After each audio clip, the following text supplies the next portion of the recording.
নমস্কার বন্ধুরা, মৌ রেসিপি তরফ থেকে আপনাদের আরেকটা রেসিপি দেখার জন্য স্বাগত জানাই। আজকে আমি রান্না করব আলু বেগুন সজনে ডাঁটা দিয়ে গিমার একটা তরকারি।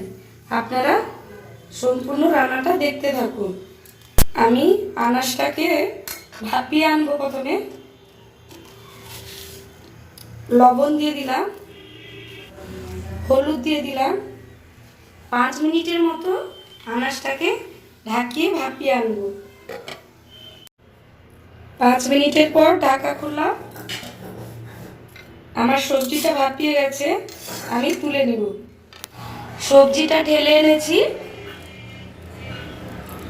এই সেদ্ধ করা সবজির সাথে গিমাটাকে ধুয়ে দিয়ে দিলাম, আর সর্ষে বাটা দিয়ে দিলাম সাথে। কড়াইতে দিয়ে দিব সর্ষের তেল, শুকনো লঙ্কা দিয়ে দিলাম, চেরা দিয়ে দিব 5 ফোড়ন, আর সামান্য একটু রাঁধুনি ফোড়ন দিয়ে দিব।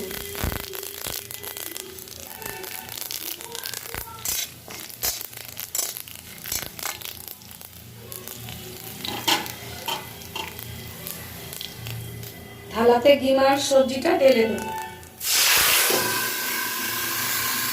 ঢাকাটা খুলে দেব।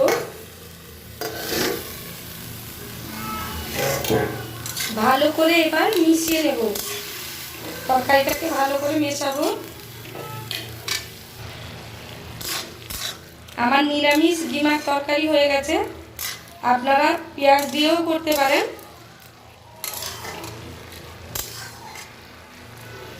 তরকারিটাকে আমি ঢেলে নেব। বন্ধুরা, আমার রেডি হয়ে গেছে নিরামিষ গিমার তরকারি।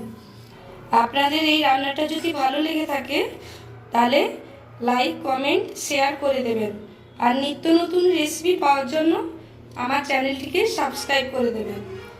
ধন্যবাদ।